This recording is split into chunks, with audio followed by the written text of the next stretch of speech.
Internet dan media sosial seringkali merupakan tempat kita menghabiskan waktu, melihat update dari orang-orang yang kita kenal, dan mengetahui apa yang sedang tren saat ini. Sayangnya, perpaduan ini terkadang dapat memaparkan kita pada konten yang sangat menyedihkan, gambar atau video kekerasan ekstrim, bahkan pembunuhan. Contoh yang sangat mengejutkan dari hal ini terjadi pada tahun 2022 di Iran. Di salah satu area publik di kota Ahvaz yang dikenal sebagai alun-alun Kasai, sebuah insiden mengerikan terjadi. Seorang pria bernama Sajjad Heydari terlihat berjalan di depan umum sambil tersenyum bangga, membawa pisau di tangan kanannya dan kepala seorang wanita yang terpenggal di tangan kirinya. Korbannya adalah istrinya sendiri yang saat itu berusia 17 tahun, Mona Heydari. Tindakan brutal ini terekam dalam video oleh orang-orang yang sedang berada di sana dan dengan cepat menyebar di berbagai platform media sosial yang kemudian memicu ketakutan dan kemarahan yang meluas. Untuk memahami keadaan yang menyebabkan peristiwa tragis dan mengerikan ini, kita perlu menyelidiki detail spesifik seputar kejadian ini di Iran. Ini adalah kasus kematian Mona Heydari. Bagaimana kisahnya? Sebelumnya, silakan subscribe dulu channel ini serta nyalakan loncengnya untuk mengetahui kasus-kasus kriminal yang terjadi di berbagai negara. Ghazaleh Mona Heydari lahir pada 24 Desember 2004 di Iran dalam sebuah keluarga di mana kedua orang tuanya sangat konservatif. Tidak diketahui latar belakang gadis itu sendiri karena rincian kasusnya sebagian besar ditutupi oleh pemerintah. Tetapi yang diketahui sejauh ini adalah bahwa Mona bahkan tidak memiliki kesempatan untuk tumbuh dewasa seperti anak-anak normal pada umumnya. Ketika Mona berusia 12 tahun, dia dipaksa menikahi sepupunya, Sajjad Heydari. Di Iran, usia sah untuk menikah ditetapkan minimal usia 13 tahun untuk perempuan dan 15 tahun untuk laki-laki. Namun, hukum di sana juga mengizinkan pernikahan di bawah umur yang sah jika ada persetujuan dari orang tua atau wali yang sah. Hal ini seringkali disebabkan oleh para orang tua yang mencari keuntungan finansial dari menikahkan anak perempuan mereka yang masih kecil. Dan juga karena biaya yang lebih rendah terkait dengan pinjaman untuk pernikahan. 2 tahun setelah pernikahan mereka, Mona dan Sajjad dikaruniai anak pertama.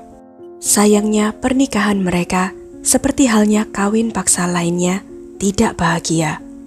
Mona mengalami pelecehan dari Sajjad, baik secara fisik maupun verbal. Di komunitas mereka, perceraian membawa stigma yang buruk terutama bagi perempuan.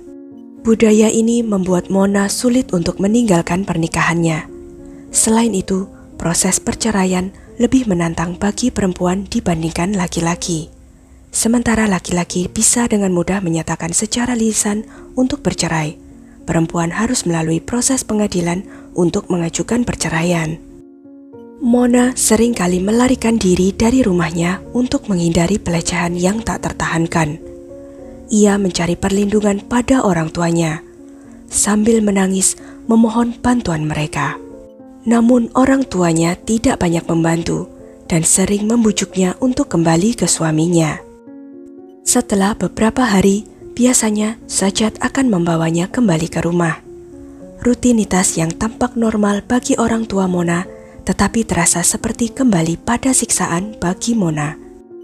Kejadian yang terus-menerus ini membuat masa remajanya tidak pernah benar-benar merasakan kasih sayang yang tulus.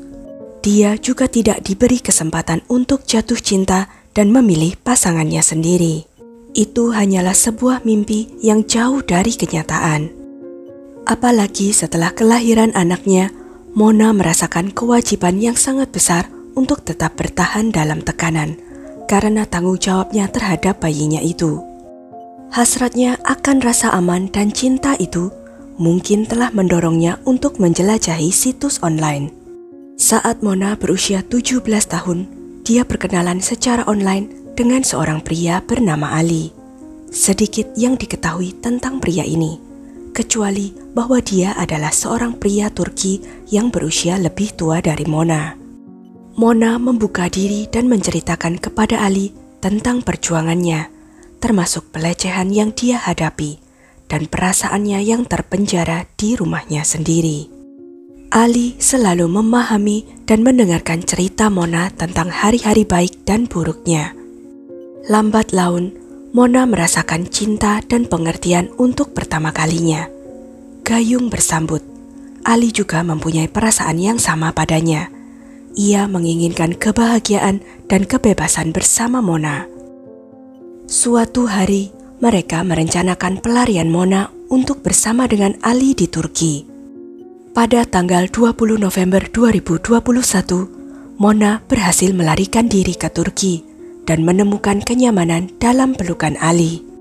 Dia menghabiskan 2,5 bulan di sana, tampak gembira dalam foto-foto yang mungkin diambil oleh Ali. Sementara di Iran, keluarga Mona dengan putus asa berusaha menemukannya. Mereka terkejut ketika Mona tiba-tiba pergi begitu saja dengan hanya membawa sekantung pakaian dan tanpa memberitahu siapapun. Putra Mona yang saat itu baru berusia 3 tahun sedang dirawat oleh anggota keluarganya yang lain. Ayah Mona kemudian menghubungi Interpol untuk membantu mencari keberadaannya. Setelah diselidiki, terungkap bahwa Mona telah berada di Turki selama 2,5 bulan. Dengan informasi ini, ayah Mona menghubungi Kedutaan Besar Iran di Turki untuk meminta bantuan. Ayah dan paman Mona lalu pergi ke Turki dan menemukan Mona. Mona terkejut melihat ayahnya karena dia tidak pernah menyangka akan ditemukan. Mereka berbicara dan Mona menjelaskan bahwa dia tidak ingin kembali karena pelecehan yang terus-menerus diterimanya dari Sajat. Ayah dan pamannya kemudian meyakinkan Mona untuk kembali ke rumah demi anaknya yang masih kecil. Mereka juga menjanjikan keselamatan Mona. Merasa tertekan, Mona setuju untuk kembali pulang. Mona kembali ke Iran pada tanggal 5 Februari 2022. Dia berencana pergi ke kantor polisi untuk mendapatkan perlindungan hukum terhadap pelecehan yang lebih lanjut. Akan tetapi, sebelum dia sampai di sana, suaminya Sajat dan kakak iparnya Haidar menghentikan mobilnya. Mereka memaksa Mona masuk ke dalam mobil mereka dan pergi. Mereka kemudian membawa Mona ke sebuah rumah yang pernah dia tinggali bersama Sajat. Meskipun Mona melakukan perlawanan yang sengit, dia tidak mampu melawan dua pria itu. Sajat dan Haidar kemudian mengikat tangan dan kakinya sehingga membuat Mona tidak berdaya. Ia menangis dan memohon agar dia dibebaskan. Namun Sajat yang sedang diliputi amarah tidak menghiraukannya. Sajat kemudian meraih sebilah pisau besar dan menarik rambut Mona ke belakang hingga memperlihatkan lehernya. Lalu dia mulai memenggal kepala Mona hingga benar-benar terpisah dari tubuhnya. Tubuh Mona yang tanpa kepala kemudian digulung dalam selimut tebal, dan kedua pria itu membawanya ke area lain dan membuangnya.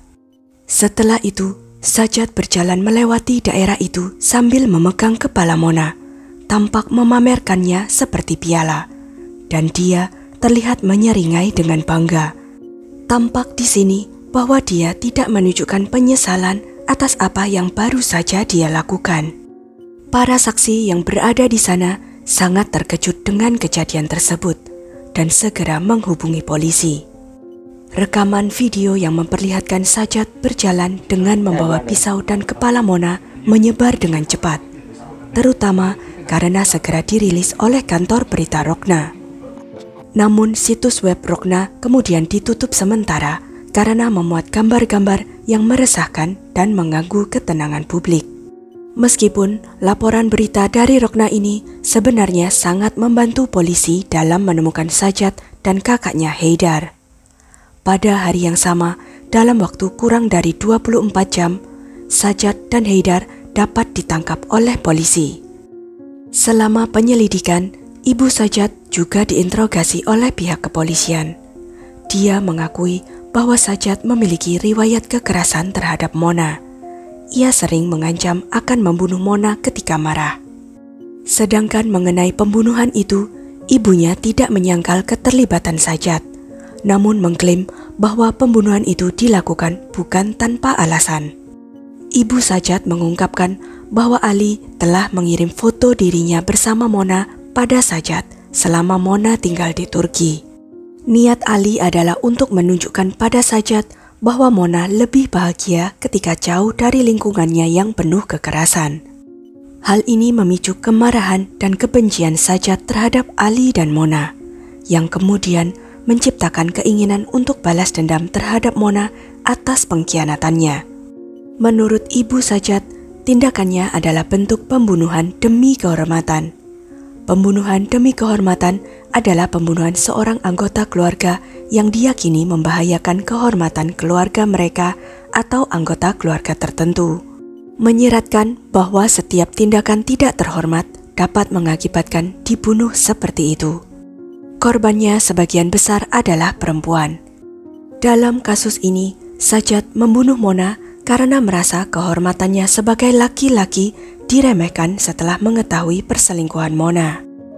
Di beberapa negara, kasus pembunuhan demi kehormatan atau honor killing case, pelaku dapat ditangkap, tetapi hukumannya tidak seberat hukuman pembunuhan dengan alasan lain. Iran adalah salah satu negara yang menerapkan hukum ini.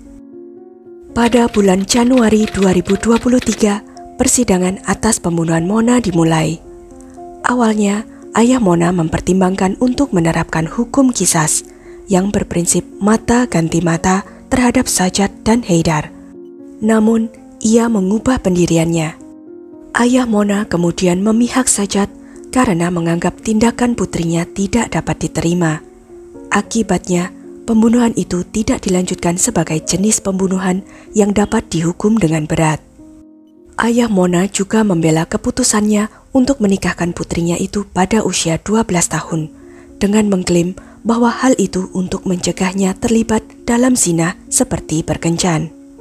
Di pengadilan, ayah Mona menggambarkan Sajjad sebagai pria pekerja keras yang menafkahi Mona dengan baik. Dia mengklaim bahwa karena Mona tidak pernah meminta cerai, dia percaya semuanya dapat diselesaikan dengan baik, meskipun menyaksikan Mona sering pulang ke rumahnya karena tidak tahan. Karena ayah Mona memihak pada Sajjad, kasus tersebut ditangani sebagai pembunuhan demi kehormatan, sehingga hukuman yang dijatuhkan akan jauh lebih ringan dibanding pembunuhan dengan alasan lain. Juru bicara kehakiman Masoud Setayesi mengumumkan bahwa Sajjad dijatuhi hukuman 7,5 tahun penjara karena pembunuhan demi kehormatan, dan tambahan 8 bulan karena penyerangan yang disengaja. Sedangkan kakaknya Haidar menerima hukuman 45 bulan penjara karena menjadi kaki tangannya. Pembunuhan demi kehormatan tidak jarang terjadi di Iran, dengan satu kasus yang terkenal yaitu pembunuhan Romina Ashrafi. Romina pada usia 14 tahun dicekik dan kemudian dipenggal dengan sabit oleh ayahnya sendiri. Alasannya karena dia menjalin hubungan dengan pria berusia 34 tahun yang berbeda agama. Hal itu dianggap ayahnya sebagai noda atas kehormatannya. Karena perbuatannya ini, ayah Romina hanya mendapat hukuman 9 tahun penjara dan diharuskan membayar ganti rugi pada ibu Romina. Pembunuhan demi kehormatan dan hukuman ringan kepada para pelaku telah lama menjadi isu kontroversial bagi organisasi hak asasi manusia dan hak-hak perempuan. Mengambil nyawa dengan alasan telah menodai kehormatan dipandang sebagai sesuatu yang tidak bermoral. Kenyataan bahwa seseorang dapat menyetujui pembunuhan anggota keluarganya jika mereka yakin hal itu pantas dilakukan sangat meresahkan. Praktek honor killing ini terus berlanjut hingga saat ini dengan jumlah yang tidak sedikit dan menjadi ancaman bagi para perempuan di negara-negara seperti Pakistan, Iran, Turki, dan wilayah Mediterania lainnya. Hal ini juga menjadi kekhawatiran bagi komunitas migran di Eropa. Bagaimana menurut kalian? Sekian kisah kali ini. Jangan lupa untuk klik like, share, subscribe, dan komen ya pendapat kalian. Sampai jumpa lagi di video-video selanjutnya.